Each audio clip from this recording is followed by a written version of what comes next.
Vous est-il déjà arrivé de recevoir des gens à la maison et qu'au moment de leur départ, sur le seuil de la porte ou dans le stationnement, vous ayez plein de choses à leur dire. Et ça, en un bref moment, que vous leur dites Ah, oublie pas de ou souviens-toi de. Quand on aime quelqu'un, quand on apprécie la présence de quelqu'un, il peut devenir difficile de dire au revoir parce qu'on a beaucoup de choses à leur dire.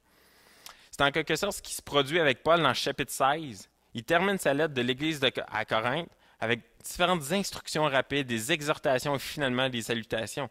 Et ce matin, on va regarder à des instructions rapides concernant un sujet précis qui est l'argent. Et déjà, j'entends dans la tête de certains qui se disent Oh non, qu'est-ce que je fais ici un matin? J'aurais donc dû m'écouter, rester au lit, dans mon confort, au lieu de venir écouter un message sur l'argent. Et c'est pour cette raison que j'ai intitulé mon message de ce matin Traitement choc. Quand j'ouvre ma piscine au printemps, je dois lui faire un traitement choc pour détruire toutes les impuretés qui sont dans la piscine, pour ainsi la rendre peu propre à la baignade. Et puis le message de ce matin, qui vient de la parole de Dieu, qui vient de la Bible, est en quelque sorte un traitement choc du fait que ça va nous brasser un peu et probablement nous emmener à devenir plus purs, de plus en plus semblables à Christ. Du moins, c'est ce que j'espère. Et vous savez, la Bible nous parle énormément de l'argent. Et ici, dans les derniers versets, Paul trouve important d'aborder le sujet de l'argent.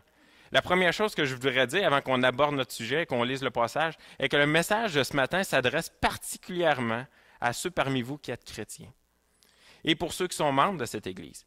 Si vous n'êtes pas chrétien, vous devez savoir quelque chose de bien important. Et si vous devez retenir une seule chose ce matin, retenez ceci.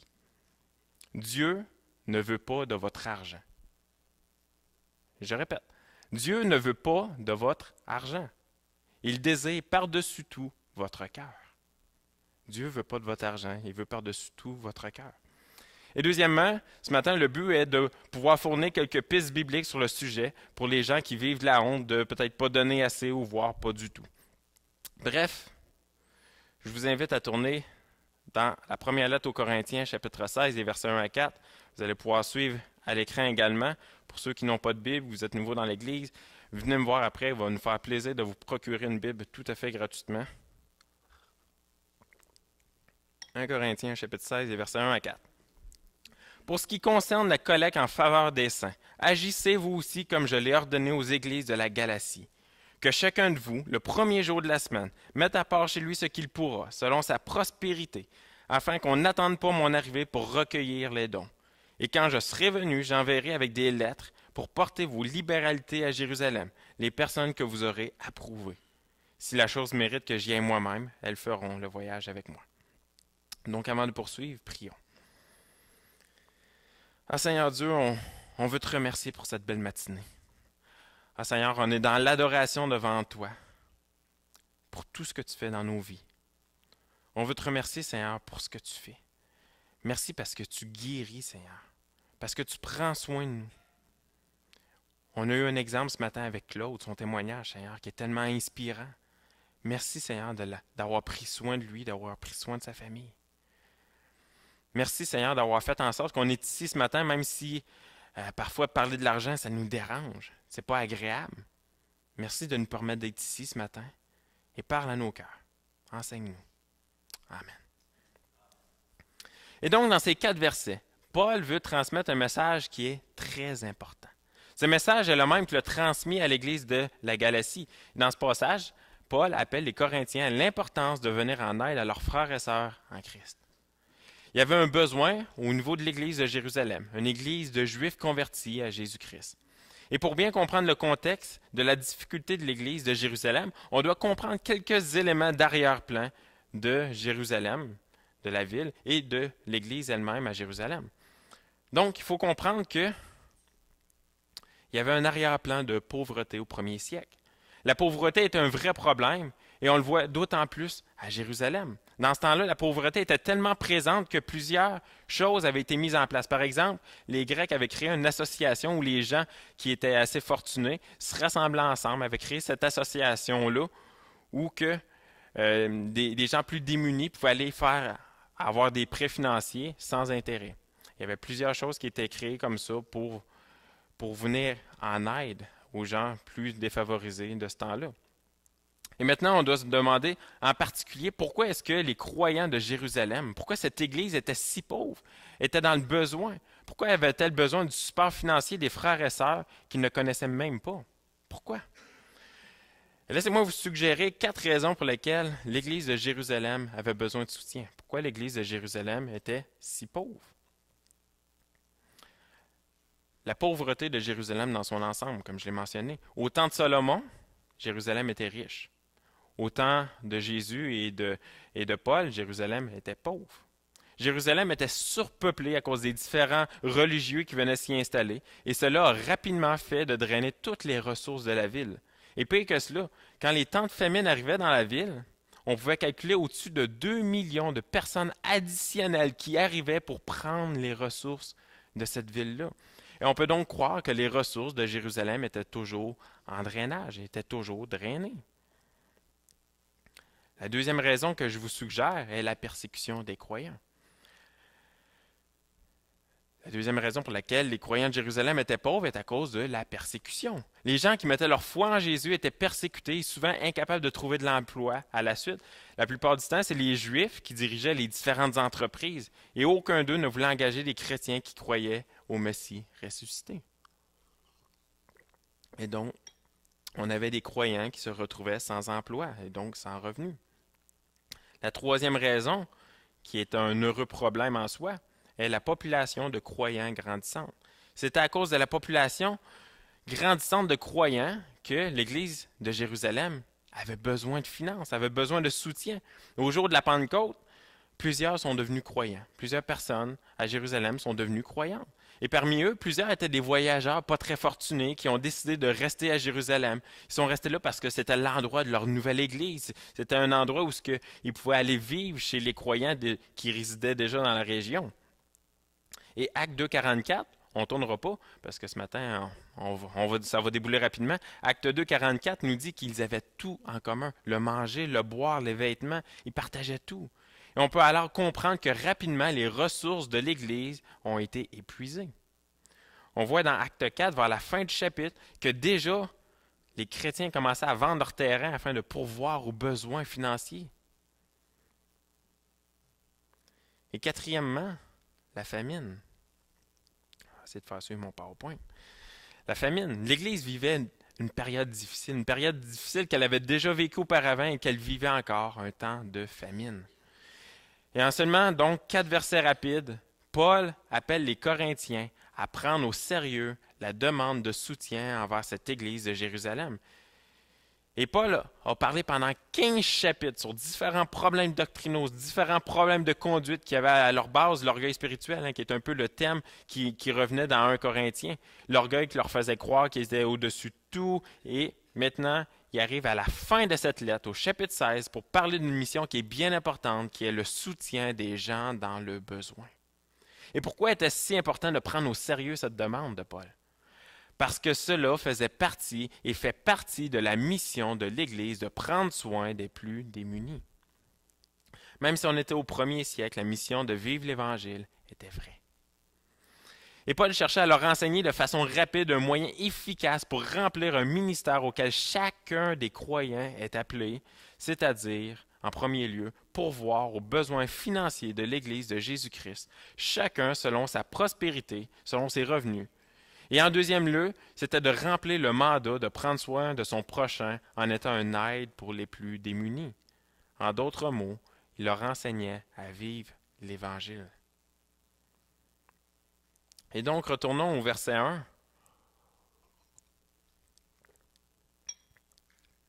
Suivre les bons exemples et les imiter.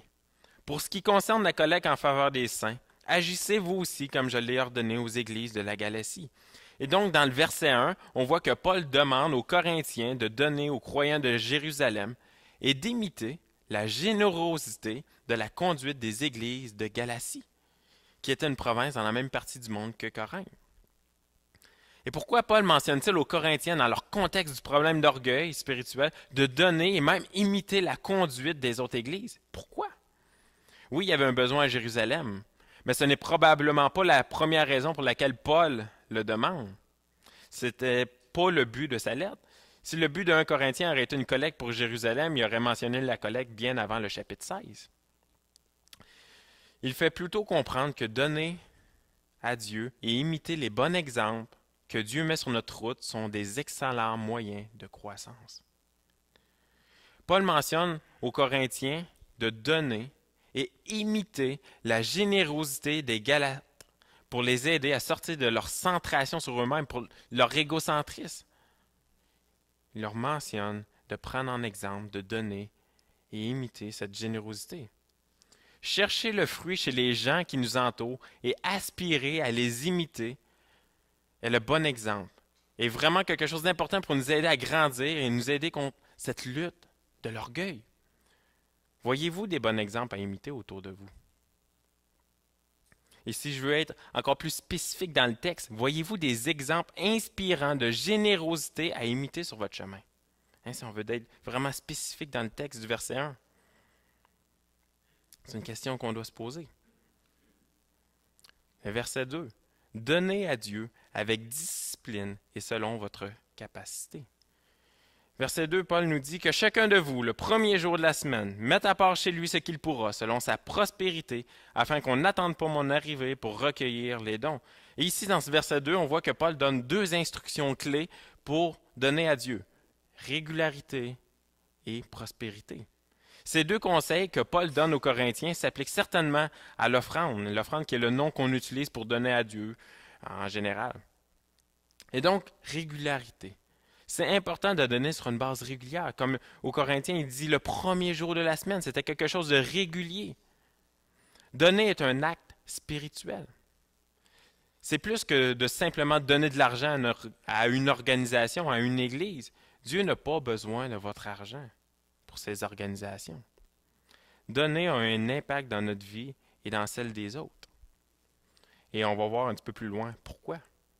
Pourquoi est-ce que ça a un impact dans notre vie et dans celle des autres? Mais le principe derrière cela, c'est que Paul enseigne la régularité, de prévoir d'avance, de mettre de côté le premier jour de la semaine. Et ensuite, on voit de donner selon notre prospérité, selon nos revenus. Il enseigne un principe qui est très à contre-courant de notre société. Ça sonne bizarre quand on parle selon notre prospérité, selon nos revenus. Mais il ne parle pas ici de donner 10%. Et il ne dit pas non plus de donner des miettes. Il dit encore moins de donner selon nos émotions du moment, qui sont souvent teintées par le péché. Il parle plutôt d'une résolution raisonnable selon ce qu'il nous prête lui-même. Vous savez, la société en Amérique du Nord est très matérialiste. C'est-à-dire que l'argent est pour nous d'une grande importance et prend donc une grande place dans notre vie. Et ça devient un peu comme les vaches sacrées au Népal, que l'on vénère, qu'il ne faut absolument pas toucher. Et je vous ai mis ici une photo en 2007 quand j'étais allé au Népal. Petite anecdote, qu'on était en autobus, puis il y avait, je ne sais même pas si c'était une vache, là, mais il y avait un semblant de vache devant l'autobus et on devait attendre que la vache se tasse d'elle-même. On ne pouvait pas sortir, aller la pousser, crier après, y faire peur. Il fallait attendre qu'elle se tasse d'elle-même parce qu'elle était vénérée. Et puis, il faut comprendre que l'argent n'est pas mal en soi. Comme une vache, ce n'est pas mal en soi. Mais elle le devient quand c'est rendu sacré pour nous. Et n'oubliez jamais que tout ce que nous avons ne nous appartient pas vraiment, ça appartient à Dieu. L'argent que nous avons vient de Dieu et appartient à Dieu. Dieu nous la donne pour que nous la gérions selon lui. Et un jour, il nous demandera des comptes, à savoir comment on a géré l'argent qu'il nous a prêté. Les versets 3 et 4 maintenant. On voit dans les versets 3 et 4 que de donner à Dieu, c'est sérieux. Et quand je serai venu, j'enverrai avec des lettres pour porter vos libéralités à Jérusalem, vos offrandes, les personnes que vous aurez approuvées. Si la chose mérite que j'y aille moi-même, elles feront le voyage avec moi. Et il est intéressant ici, parce qu'il est question, versets 3 et 4, de donner pour Jérusalem, et donc à des gens que les Corinthiens ne connaissaient pas. Et quand on donne à des gens qu'on connaît, on a en retour leur appréciation, n'est-ce pas? Quand on donne à des gens qu'on ne connaît pas, on donne pour les vraies raisons, on donne pour Dieu. Cela m'amène à vous dire une vérité biblique très importante.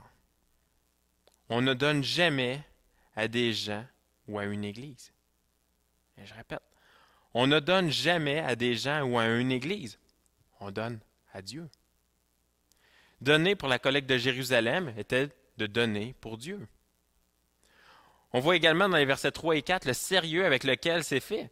Il est question que Paul amène des lettres officielles pour la collecte et que ce soit des gens désignés qui s'occupent d'amener les fonds à Jérusalem. Comprenons que donner à Dieu est sérieux, et on le voit dans ce passage-là.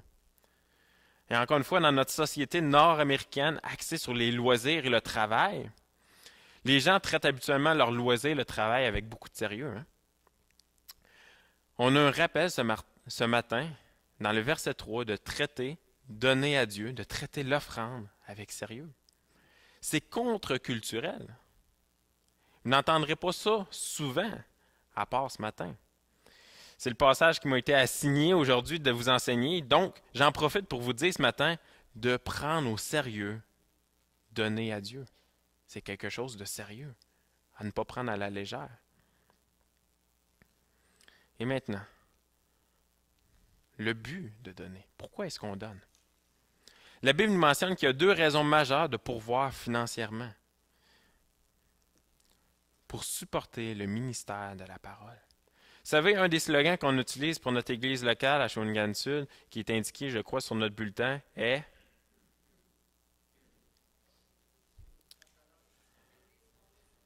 une église fondée sur la parole. Et l'offrande est nécessaire pour supporter le ministère de l'enseignement de la parole, de la Bible. Le ministère de l'enseignement de la Bible est la pierre angulaire des ministères de l'église locale. Sans l'enseignement de la Bible, il n'y a aucun ministère dans l'Église qui fait du sens. Enlevez la Bible des églises, ne prêchez plus la Bible et vous verrez à quel point la louange, les temps de prière, les groupes jeunesse, l'évangélisation, la technique, plus rien ne fera de sens. Tous les ministères dans l'Église locale découlent de l'enseignement de la parole de Dieu. Et donc la raison principale de pourvoir financièrement est pour supporter l'enseignement de la parole et au final, tout cela pour la gloire de Dieu. Plusieurs textes nous démontrent l'importance de soutenir ce ministère. Dans Philippiens 4, rapidement, on voit Paul qui remercie les Philippiens d'avoir pourvu pour lui durant le début de son ministère d'annoncer la parole. Paul qui avait fait plusieurs demandes d'aide, de support, aucune église ne l'avait supporté, mis à part les Philippiens au début de son ministère.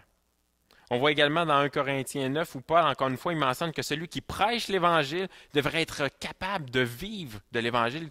Les gens devraient être capables de le supporter pour qu'ils puissent vivre, de partager la bonne nouvelle, de partager, de prêcher l'Évangile. Alors de pourvoir à l'offrande selon la prospérité que le Seigneur nous donne, selon les revenus que le Seigneur nous permet d'avoir, est nécessaire pour supporter le ministère de la parole. La deuxième raison de pourvoir financièrement à l'offrande est pour le ministère de prendre soin. Pourvoir financièrement à l'offrande de l'Église locale est essentiel pour le ministère de prendre soin des gens dans le besoin.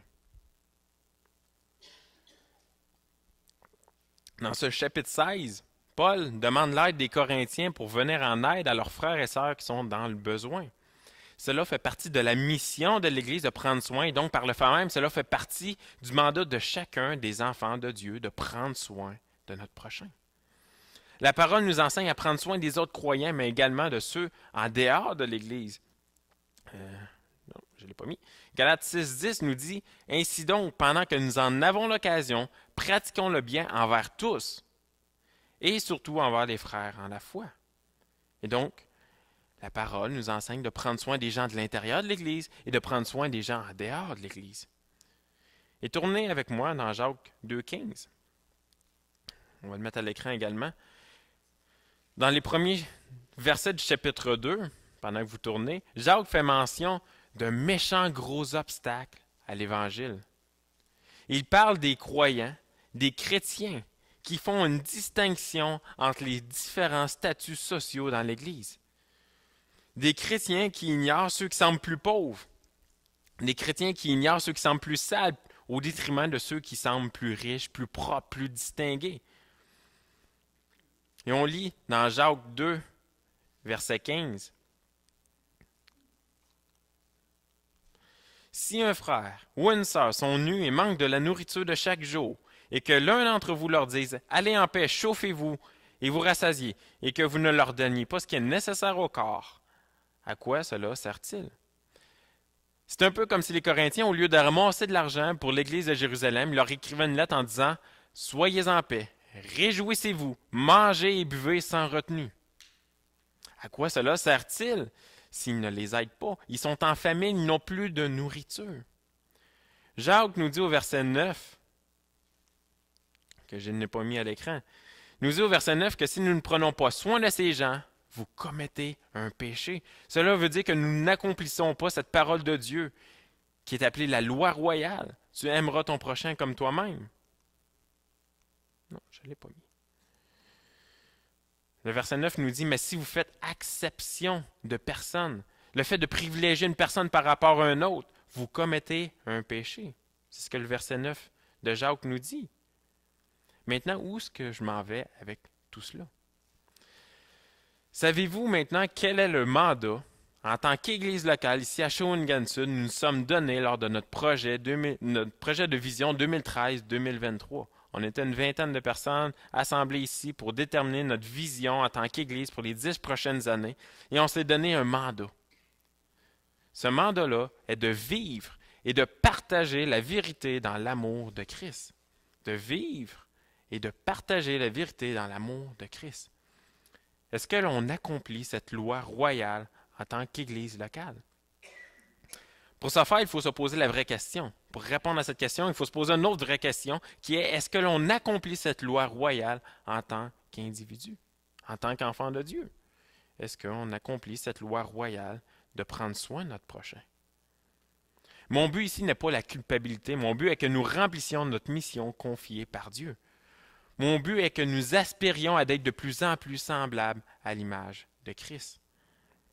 Vous savez, pour Jésus, ça ne faisait aucune différence si celui à qui il parlait ou aidait était un riche chef religieux ou un mendiant, une femme vertueuse ou une prostituée, un sacrificateur ou un simple adorateur, s'il était beau, s'il était laid, s'il était instruit ou ignorant, un religieux ou pas religieux, si c'était un honnête citoyen ou un criminel, ça ne faisait aucune différence pour Jésus. Ce qui le préoccupait par-dessus tout, et qui devrait nous préoccuper par-dessus tout également, est l'état de l'âme de la personne.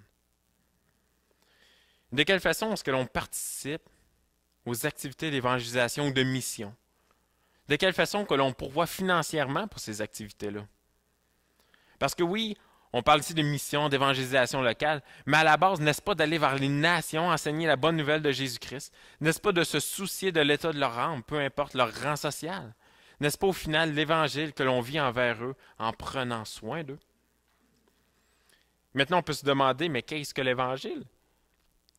Plusieurs réponses pourraient être données sur qu'est-ce que l'Évangile. Il y en a qui pourraient nous dire c'est Matthieu, Marc, Luc, Jean. Il y a d'autres qui pourraient nous sortir plein d'autres choses. Moi, je vous suggère ceci ce matin. L'Évangile. J'ai-tu mis à l'écran? Ben non. L'Évangile est de vivre et de partager la vie de Jésus-Christ et toutes ses implications, et ce, à toutes les nations. Et je répète, l'Évangile est de vivre et de partager la vie de Jésus-Christ et toutes ses implications, et ce, à toutes les nations. Comment voudront-ils entendre l'Évangile si nous ne sommes pas prêts à nous sacrifier, premièrement, pour vivre l'Évangile et ensuite leur partager verbalement cet Évangile? Comment voudront-ils entendre l'Évangile? Et je poursuis sur cette lancée de questions. De quelle façon est-ce que l'on se soucie du parrainage envers notre John Mackinson de Haïti? Le parc Saint-Maurice où on offre de la nourriture gratuite à tous ceux qui sont dans le besoin dans notre région.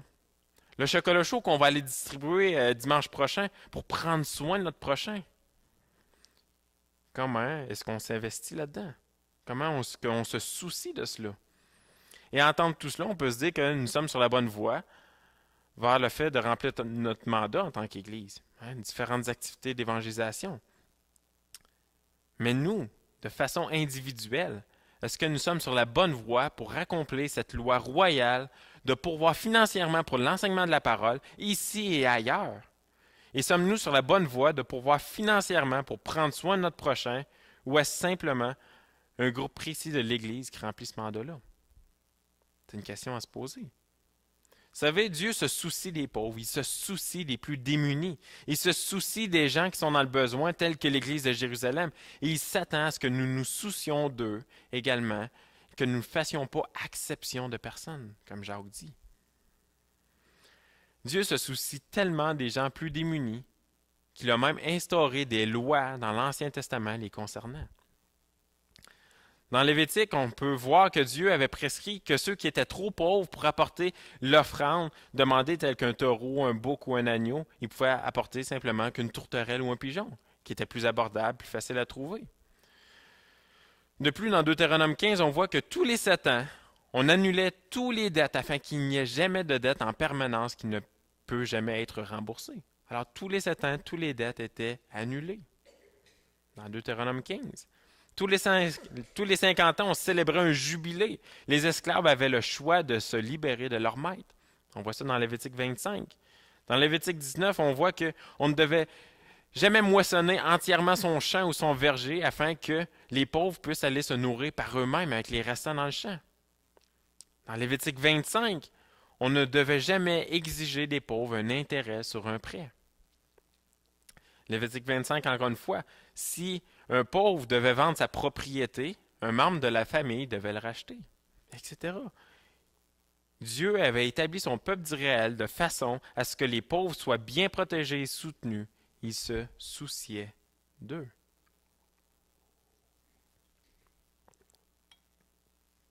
Sommes-nous prêts, chers frères et sœurs, à aller de l'avant pour vivre et partager la vérité dans l'amour de Christ, qui est notre mandat ici même à l'Église?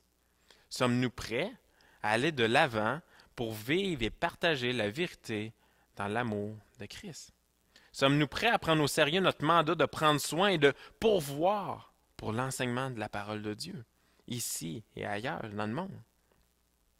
Ce sont toutes des questions qu'il faut se poser. Et on termine avec 4 applications. La première. Mettons notre vie en règle devant Dieu si nous avons négligé de participer activement à donner pour Christ et l'Évangile. Mettons notre vie en règle devant Dieu si nous avons négligé de participer activement à donner pour Christ et l'Évangile. Deuxièmement, prenons un temps de réflexion pour déterminer notre implication financière. À l'exemple des Corinthiens, qui ont pris un temps, qu'à chaque début de semaine, ils mettaient de côté un certain montant. C'était prévu. Moi, ma femme, c'est pas parfait, mais on budgète à chaque année le montant qu'on va donner à l'offrande pour Dieu. C'est pas pour l'Église, c'est pour Dieu. C'est pour la parole de Dieu, pour que la parole se répande partout, ici et ailleurs. C'est pour prendre soin de notre prochain. Troisièmement, sortez de votre confort pour aller à une activité de financement pour des jeunes missionnaires de l'Église. C'est difficile. Le samedi soir, assis en couple sur le sofa, en train d'écouter un film, avec le foyer au bois devant nous qui nous chauffe, on est bien, on est relax. Et durant ce temps-là, parfois, il y a une activité de financement pour un jeune qui veut aller emmener la parole de Dieu ailleurs. On est bien dans notre confort. C'est difficile parfois de se déplacer, venir ici pour que ce soit une activité de jeu de société, un bal masqué. C'est difficile. Mais faisons un effort pour sortir de notre confort. Et je me parle à moi premièrement, parce que je suis très bien devant mon foyer au bois à la maison. Et quatrièmement, soyons constamment dans la prière pour les gens dans le besoin.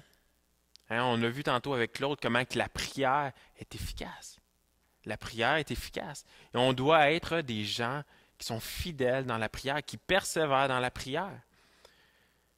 Donc, prions constamment. Soyez constamment dans la prière pour les gens dans le besoin, croyants comme non-croyants. Et priez que la parole soit toujours centrale dans tout ce que nous faisons. On veut être une Église basée, fondée sur la parole de Dieu. Et donc, pour mettre ce point-là en action, je vous invite pour ce 12 heures de prière-là à ce que vous soyez tous engagés envers la prière. Un bloc de 15 minutes. Vous pouvez prendre un bloc de 30 minutes si vous voulez, mais au moins un bloc de 15 minutes où on décide de sortir de notre confort, de sacrifier un 15 minutes de notre temps pour adorer Dieu et lui demander qu'on puisse avoir un impact dans notre communauté. Prions. Ah Seigneur Dieu, on veut te remercier pour tous les bienfaits que tu nous accordes. Merci Seigneur parce que tu prends soin de nous. On le voit au travers de ta parole de comment tu prends soin des gens. Et nous également, Seigneur, en retour, on veut prendre soin des gens. On veut également, Seigneur, que ta parole se répande partout, ici localement et aux extrémités de la terre. Et pour ce faire, Seigneur, tu nous donnes des revenus, tu nous donnes un certain montant et tu nous demandes, Seigneur, de pourvoir pour cela, de pourvoir financièrement. On te demande, Seigneur, que tu puisses nous mettre à cœur, de vraiment se sacrifier, de vraiment prendre au sérieux cette demande-là, de pourvoir. Même si on sait que parler de l'argent, c'est pas agréable, ça nous chicote, on n'aime pas ça entendre parler de ça, on n'aime pas ça entendre parler quelqu'un qui nous dit de donner. Mais c'est ce que ta parole nous enseigne. Et on veut être une Église fondée sur la parole. On veut être une Église qui veut agir selon ta parole. Et on te demande, Seigneur, que tu puisses nous aider à prendre au sérieux cette demande-là. Que tu puisses travailler nos cœurs cette semaine. Comme on disait tantôt, c'est un traitement choc. Ça va nous brasser un peu. Seigneur, on te prie que ton esprit puisse nous brasser un peu pour nous amener à réaliser à quel point c'est important de pourvoir. On te prie, Seigneur, que tu puisses bénir le restant de cette journée.